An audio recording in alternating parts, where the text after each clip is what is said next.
नमस्कार बच्चों, आज हम मंजरी इस पाठ्यपुस्तक से पाठ नंबर 20 पढ़ने जा रहे हैं, जिसका शीर्षक है एक संसद नदी की। एक संसद नदी की इस पाठ का यह सेशन नंबर पहला है। बच्चों, यह जो पाठ है आपका, यह एक रिपोर्टाज है जिसमें यहाँ राजेंद्र सिंह द्वारा राजस्थान में जल प्रबंध किए जाने पर उनको जो पुरस्कार दिया गया था, रेमन मैग्सेस सम्मान दिया गया था, तो उस समय उनके कार्य को अखबार में, समाचार पत्र में छापा गया था, दैनिक समाचार पत्र में, और यह रिपोर्टाज का एक प्रकार है। रिपोर्टाज यह पत्रकारिता के क्षेत्र का एक विधा मानी जाती है जिसमें किसी भी प्रसंग या घटना का वर्णन किया जाता है। अब यहाँ पर संसद शब्द आया हुआ है। संसद का अर्थ क्या होता है कि पार्लियामेंट को हम हिंदी में क्या कहते हैं, संसद कहते हैं। इसमें कार्यपालिका को नियंत्रण करते हैं। संसद जो होते हैं, पार्लियामेंट, सारे कार्य का मंत्रिमंडल को नियंत्रित किया जाता है, कायदे कानून बनाए जाते हैं। अब नदी की भी पार्लियामेंट हो सकती है क्या? नदी की भी संसद हो सकती है क्या? तो यही बात आज हम पाठ के माध्यम से पढ़ने वाले हैं। चलो तो हम अब पाठ की शुरुआत करते हैं। पाठ नंबर 20, एक संसद नदी की। प्रस्तुत रिपोर्टाज दैनिक समाचार पत्र हिंदुस्तान से साभार लिया गया है। इसमें मैग्सेस सम्मान प्राप्त राजेंद्र सिंह द्वारा राजस्थान के अलवर जिले में जल प्रबंधन द्वारा जल संचयन एवं जल क्रांति का वर्णन किया गया है। जैसे कि मैंने आपको पहले ही बताया कि रिपोर्टाज जो होता है पत्रकारिता क्षेत्र की एक विधा होती है। ये जो आज का जो पाठ है एक रिपोर्टाज ही है जो दैनिक समाचार पत्र हिंदुस्तान नामक जो समाचार पत्र है जो हर रोज छापा जाता है, उससे यह पत्र पाठ के रूप में आपको लिया गया है। रिपोर्टाज है यह, और इसमें किसका वर्णन किया गया है तो राजस्थान के अलवर जिले में जो जल प्रबंधन द्वारा जल सिंचन और जल क्रांति का कार्य किया गया था, किसके द्वारा? राजेंद्र सिंह द्वारा। तो इनके इस कार्य के उपरांत तो उनको पुरस्कार दिया गया है, मैग्सेस सम्मान, यह पुरस्कार दिया गया है। तो इसी सारे कार्य का लेखा जोखा वर्णन राजेंद्र सिंह द्वारा किए गए जल प्रबंधन कार्य का लेखा जोखा इस रिपोर्टाज में दिया गया है। अब हम पाठ की शुरुआत करते हैं। सूखी धरती में पानी लौट आया। सिर्फ पानी ही नहीं लौटा, उसके साथ लौट आई नंगे पहाड़ों पर हरियाली और जीवन में खुशहाली। अब देखिए यहाँ पर कहा गया है कि सूखी धरती में। अब धरती कभी सूखी होती है, सूख कब जाती है? जब अकाल होता है। आप लोगों को पता होगा कि जल ही जीवन है। जल का केवल मानव जीवन के लिए ही उपयोगी नहीं होता, बल्कि इस सजीव सृष्टि के हर जीव जंतु के, चाहे वह धरती पर रहने वाले हो, जल में रहने वाले हो, जल में भी जो पानी के अंदर जो जीव जंतु रहते हैं उनके लिए भी तो पानी की आवश्यकता होती है। धरती पर रहने वाले मानव के लिए, इसके अलावा पशु पक्षी है, इसके अलावा पेड़ पौधे वृक्ष है, तो उनके लिए सारी प्रकृति के लिए है पानी होना आवश्यक है। इसीलिए पानी को हम जीवन कहा जाते हैं। तो जहाँ पर राजस्थान जैसे शहर, ऐसे जगह पर ऐसे अनेक देश है, अनेक शहर है, अनेक राज्य है जहाँ पर पानी की बहुत बड़ी समस्या होती है। अगर हम देखते हैं हमारे देश में बहुत सारी समस्याएं, उसमें से सबसे बड़ी समस्या पानी की मानी जाती है।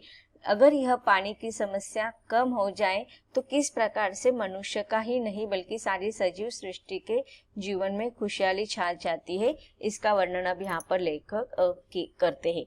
सूखी धरती में पानी लौट आया, अर्थात जहाँ पर कभी भी पानी नहीं होता था, जहाँ पर अकाल होता था, पानी की समस्या सबसे ज्यादा होती थी, ऐसे सूखी धरती पर पानी आ चुका है।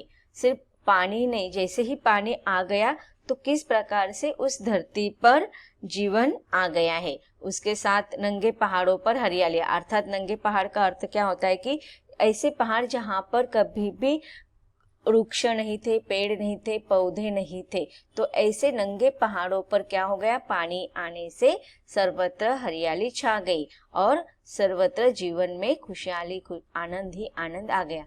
बरसों से सूखी नदियां न सिर्फ सरस हो गई, बल्कि मछलियों व अन्य छोटे छोटे जल जीवों की क्रीड़ा शुरू हो गई। अब यहाँ पर बताया गया है कि बरसों से जो नदियां सूखी पड़ी थी उनमें पानी का कुछ भी मात्रा नहीं थी, ऐसी नदी सरस हो गई, अर्थात पानी से युक्त हो गई।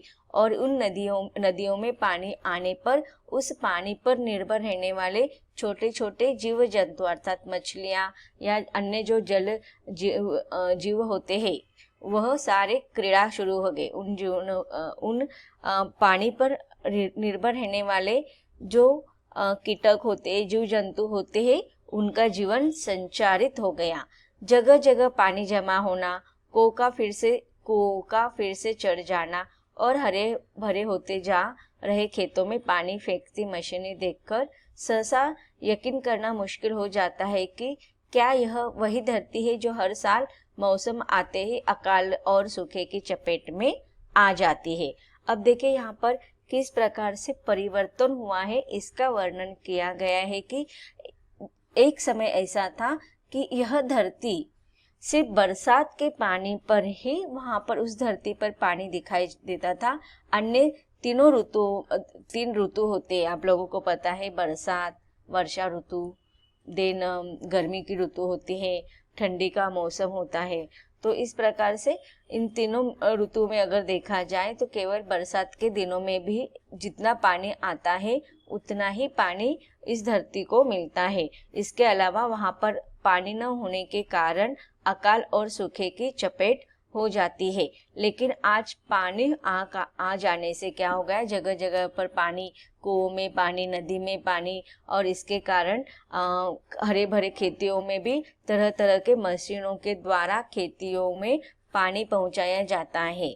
आप लोगों ने देखा होगा कि नदी से, कुएं से खेतों में पानी लाने के लिए तरह तरह के आधुनिक साधनों का उपयोग किया जाता है, जिससे मशीनों से पानी आने पर हम जहां पर चाहे वहां पर पानी खेतों में छोड़ सकते हैं और तीनों ऋतुओं में हम खेतों में हरियाली ला सकते हैं, अर्थात तीनों ऋतुओं में हम खेतों में फसल ला सकते हैं।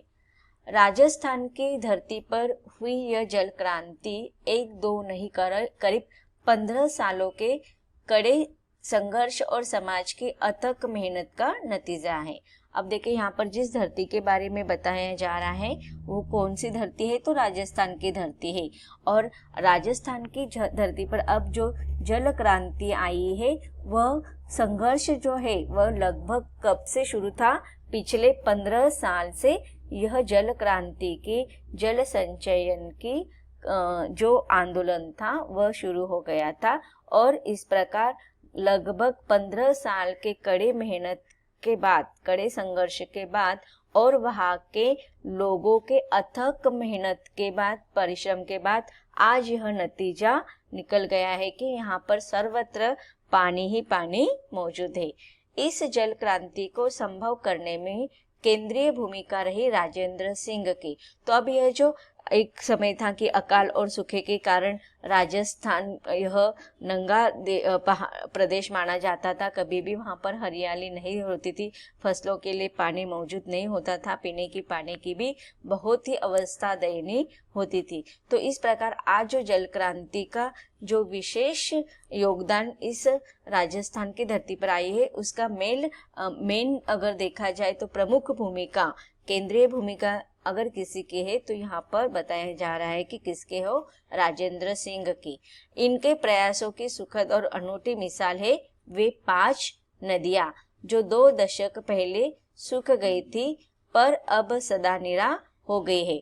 राजेंद्र सिंह इनके अथक प्रयत्न के कारण, अथक प्रयास के कारण क्या हो गया है कि जो 5 नदियां सालों से 2 दशकों से सूख गई थी और कभी भी वहां पर पानी का नामो निशान नहीं दिखाई देता था, आज वह पांचों नदियां क्या हो गए, सदा निरा अर्थात हमेशा से हमेशा के लिए जल युक्त हो गई। नीर का अर्थ होता है जल, पानी। तो अब वह सदा बहने वाले पानी से बहने वाले सदाबहार सदा निरा हो गई है, जो एक समय थे कि लगभग 2 दशकों से, एक दशक में हम एक दशक में हम 100 साल कहते हैं, तो ऐसे 200 सालों पहले की बात है कि तब से ये 5 नदियां सूखी रहती थी, लेकिन आज केवल मात्र राजेंद्र सिंह के अथक प्रयास के कारण यह सदाबहार या सदा जल से युक्त हो गई है। पारंपरिक तरीके से जल प्रबंधन का अद्भुत उदाहरण पेश करती इन नदियों ने कितने ही गांवों की तस्वीर बदलकर रख दी है। अब यहाँ पर बताया गया है कि देखो, पारंपरिक ये जो जल प्रबंधन का या जल संचयन का जो कार्य किया है वह राजेंद्र सिंह, इन्होंने पारंपरिक तरीकों का ही इस्तेमाल करके, प्रयोग करके इन 5 नदियों में पानी लाने की कोशिश की है। और इस 5 नदियों पर जितने भी गांव निर्भर रहते थे उन गांवों की तस्वीर बदल गई है। अब यहाँ पर कौन कौन सी वह नदियां हैं इसका वर्णन किया गया है।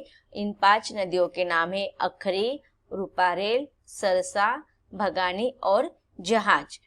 तो यह अखरी, रूपारेल, सरसा, भगानी और जहाज वाली नदी में फिर से बहता पानी इन गांवों के लोगों के जुझारू चरित्र का अद्भुत प्रमाण है। अब देखिए, इस जो 2 दशकों से यह नदियों का पानी सूख चुका था, लेकिन इस गांव के लोगों के अथक प्रयत्न, कठोर मेहनत, दिन रात मेहनत करने का ही अद्भुत परिणाम है कि आज यह नदियां सदा पानी से युक्त हो गई है, जलमय हो गई है।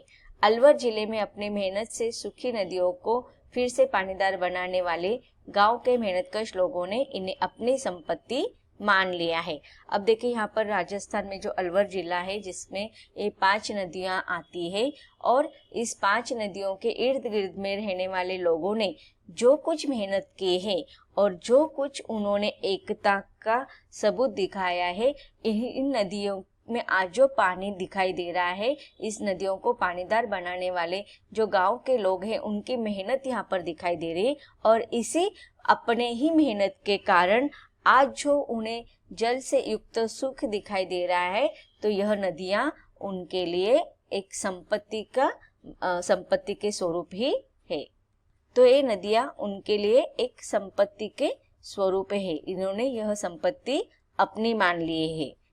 एक दिलचस्प बात यह है कि अखरी नदी को जिलाने वाले लोगों ने तो इसके संरक्षण के लिए अखरी संसद का गठन कर लिया है। अब देखिए, यहाँ पर अखरी नदी को जिलाने वाले, अर्थात अखरी नदी जो थी वो सूख गई थी, लेकिन अब उसमें जो पानी लाया गया है तो उस गांव के लोगों ने उसको जिलाया, उसको जीवन दान दिया है। तो इसीलिए अखरी नदी के संरक्षण के लिए जो संसद गठन किया गया है, इस गांव के लोगों ने ही वह संसद बनाया है। इस गांव के लोगों ने ही अपना एक पार्लियामेंट तैयार किया, अपने कायदे बनाए, अपने नियम बनाए अखरी संसद के, और उसको नाम दे दिया है अखरी संसद। अखरी संसद के कई अधिवेशन भी हो चुके हैं।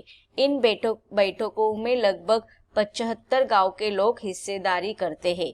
तो अब देखें, जो अखरी संसद है इसमें कितने गांव के लोगों का सहभाग है, तो 75 गांव के लोगों का सहभाग है। अखरी संसद में पानी के उपयोग के उचित कानून बनते हैं। अब देखिए, इन सारे गांवों के लोगों ने इकट्ठा होकर एक अपना संसद बनाया है और उसको नाम दिया गया है अखरी संसद। इसमें लोगों ने क्या किया, पानी के उपयोग के लिए अपने खुद के उचित कानून बनाए और इस पर सख्ती और बगैर किसी कोताही के अमल भी होता है। एक नियम के अनुसार यदि कोई बाहरी व्यक्ति मछली मारते पकड़ा गया तो उस पर 11 से 1100 रुपए तक का जुर्माना हो सकता है। अब देखिए, इन 75 गांव के लोगों ने जो संसद बनाई है अखरी संसद के नाम से, उसके कानून इन्होंने बनाए, और जो कानून बनाए हैं वो उस पर अमल करने का वो भी जो कठोर नियम है वो भी वो अमल लाते हैं। और एक नियम के अनुसार अगर कोई इन गांवों के अतिरिक्त अन्य गांव से, बाहरी गांव से कोई भी इस नदी में या कोई भी इस गांव के अंदर आने की कोशिश करते हैं और उसका उपयोग करने की कोशिश करते हैं तो उनके ऊपर वो जुर्माना ठोक देते हैं। मछली मारते अगर कोई उस नदी के पानी में अगर कोई अन्य गांव के लोग मछली मारते हुए पकड़े गए तो उनको जुर्माना देना पड़ता है। तो यहाँ पर लिखा है क्या जुर्माना देना पड़ता है, 11 रुपए से लेकर 1100 रुपए तक का जुर्माना देना पड़ता है।